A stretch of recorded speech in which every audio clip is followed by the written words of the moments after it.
దేవుడు భూమికి దేవుడే దిక్కు. ఎండోమెంట్ కమిషనర్ సీతారామచంద్ర స్వామి భూమిని కాపాడలేకపోతున్నాడు. రాజేంద్ర నగర్లో సీతారామచంద్ర స్వామి భూమి అంఫట్. అత్తాపూర్లోని సర్వే నెంబర్ 384లో 12 ఎకరాలు మాయం. దేవాదాయ శాఖ భూమిని మింగేసిన కబ్జా కోర్లు.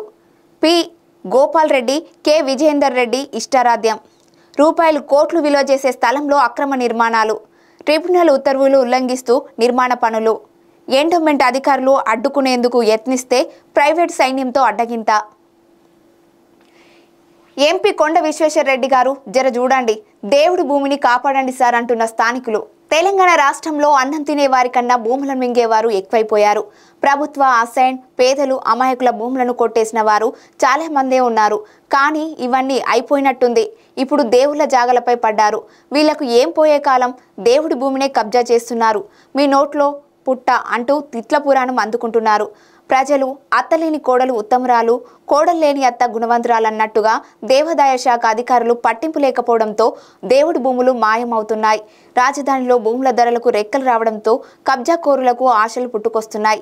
హైదరాబాద్, రంగారెడ్డి చుట్టూ ఉన్న దేవాలయాల భూములను అక్రమార్కులు పోతం పెడుతున్నారు. నోరు లేని దేవుడి భూములను కొట్టేస్తే ఎవరు అడ్డం రారులే అనుకుంటున్నారు. యథేచ్ఛగా భూముల కబ్జాకు పాల్పడుతున్నారు. రాజకీయ అండ, డబ్బు బలంతో కొందరు భూములను పోతం పెడుతున్నారు. మామూలు మూట చెప్తూ అధికారులను మచ్చిక చేసుకొని తమ పని కాని చేస్తున్నారు. అక్రమ మార్గంలో దేవుడి భూములను సొంతం చేసుకుంటున్నారు. ప్రభుత్వ అసైన్ భూములు దేవుడి మాన్యం దేవాదాయ ధర్మదాయ శాఖకు చెంది భూములను రక్షించాల్సిన జిహెచ్ఎంసి, రెవెన్యూ, ఎండోమెంట్ అధికారులు మీనమేషాలు లెక్కిస్తున్నారు. రంగారెడ్డి జిల్లా రాజేంద్ర నగర్లో సీతారామచంద్ర స్వామి భూమి కబ్జాకు గురైంది. అత్తాపూర్లోని సర్వే నెంబర్ 384లో 12 ఎకరాలు మాయం చేశారు. దేవుని భూమి కబ్జాకోరులు కంటపడడం జరిగింది. రాజధాని నగరమైన హైదరాబాద్లోని అత్యంత కాస్ట్లీ ఏరియా అయిన హైటెక్ సిటీ, సైబర్ సిటీకి అతి దగ్గరలో ఉన్న రాజేంద్ర నగర్లో భూముల ధరలు ఆకాశాన్ని అంటుతున్నాయి. గజానికి రూపాయలు లక్షల్లో రేట్లు పలుకుతున్నాయి. అత్తాపూర్లోని శ్రీ సీతారామచంద్ర స్వామి ఆలయ భూమిని అక్రమార్కులు కబ్జా చేశారు. గ్రామ సర్వే నెంబర్ 384లో 15.23 ఎకరాల దేవాదాయ భూమి ఉంది. దానిలో సుమారు 12 ఎకరాల భూమి కబ్జాకు గురి కావడం జరిగింది. కోట్లు విలువ చేసే అట్టి భూమిని కొందరు వ్యక్తులు కబ్జా చేశారు. ఆ తర్వాత ఆ భూమిలో అక్రమ నిర్మాణాలు నిర్మిస్తున్నారు.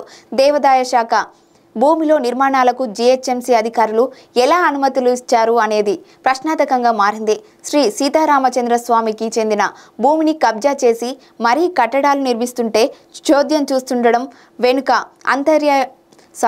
ఆంతర్యమేంటో తెలియడం లేదు. జిహెచ్ఎంసి అధికారులు ఎలా అనుమతులు ఇచ్చారు? Electricity, Hyderabad metro water board అధికారులు వసతులు ఎలా కల్పించారు?